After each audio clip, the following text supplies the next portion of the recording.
अस्सलामुअलैकुम। उम्मीद है कि आप सब खैरियत से होंगे। आज हम बनाने जा रहे हैं वाइट बर्फ़ी, जिसे सब छोटे बड़े बड़े शौक़ से खाते हैं और ये मुंह में घुल जाने वाली बनकर तैयार होगी। मगर वीडियो शुरू करने से पहले आप सबसे गुजारिश है कि हमारे चैनल को सब्सक्राइब कर लें और हमारी वीडियो को लाइक कर दें। चलिए शुरू करते हैं।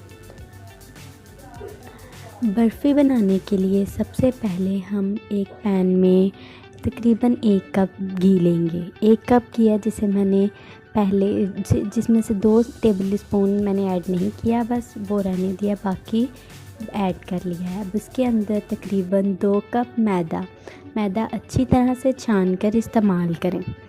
2 कप मैदा ऐड करेंगे और मैदा ऐड करने के बाद अच्छी तरह से हम इसकी भुनाई करेंगे। भुनाई हल्की आंच पर करेंगे ताकि हमारा मैदा अच्छे से भुन जाए, इसमें कोई कच्चापन ना रह जाए। मैदा भूनते वक्त इस बात का ख़ास ख्याल रखेंगे किसी भी किस्म की कोई ढेला वगैरह ना बन जाए या कोई गिल्टी वगैरह ना बन जाए। अगर वो बन जाए तो उन्हें फिर वो कच्ची रह जाती हैं और फिर वो अच्छे से नहीं भूनता मैदा। अच्छे से मैदा भूनें, अच्छी तरह से मिक्स करके मैदा भूनें।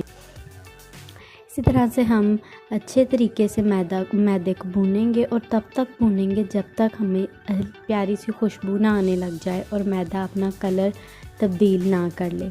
कि कलर बदलने तक इसकी अच्छे से भुनाई करेंगे।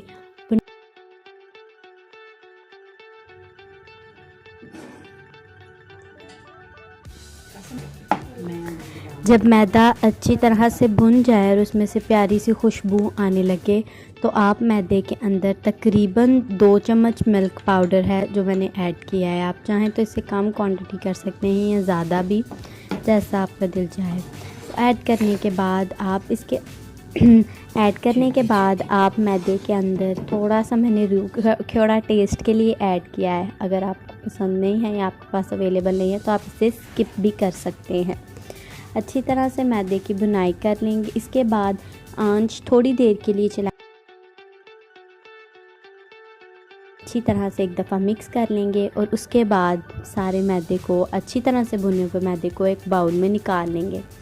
मैदे को बाउल में निकालने के बाद तकरीबन 1 कप चीनी, पिसी हुई चीनी, आइसिंग शुगर ली है मैंने और मैंने तकरीबन पहले हाफ़ ऐड की है, सिर्फ हाफ़ कप तकरीबन।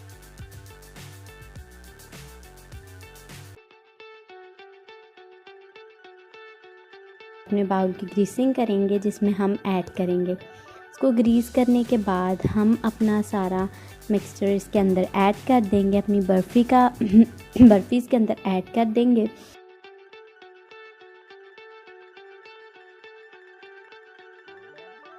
पास थोड़े से बादाम हैं, उसकी गार्निशिंग कर देंगे। बादाम की गार्निशिंग के बाद हम इसे तकरीबन 2 घंटे के लिए रेस्ट देंगे। रेस्ट देने के बाद हम आपको दिखाते हैं इसकी फ़ाइनल लुक। तो ये देखिए माशाल्लाह कितनी अच्छी लुक आई है इसकी। अब हम इसकी कटिंग करके आपको दिखाते हैं कि कैसे इसकी कटिंग हम करेंगे। तो अब चलिए हम आपको दिखाते हैं इसकी फ़ाइनल लुक। तो ये देखिए मैंने इसे डिश आउट कर लिया है और देखिए माशाल्लाह सुभान अल्लाह कितनी मज़ेदार, मुंह में घुल जाने वाली बर्फ़ी हमारी बनके तैयार हुई है। उम्मीद है कि आप हमारी इस रेसिपी को ज़रूर ट्राई करेंगे और अच्छे से प्यारे प्यारे से कमेंट करेंगे।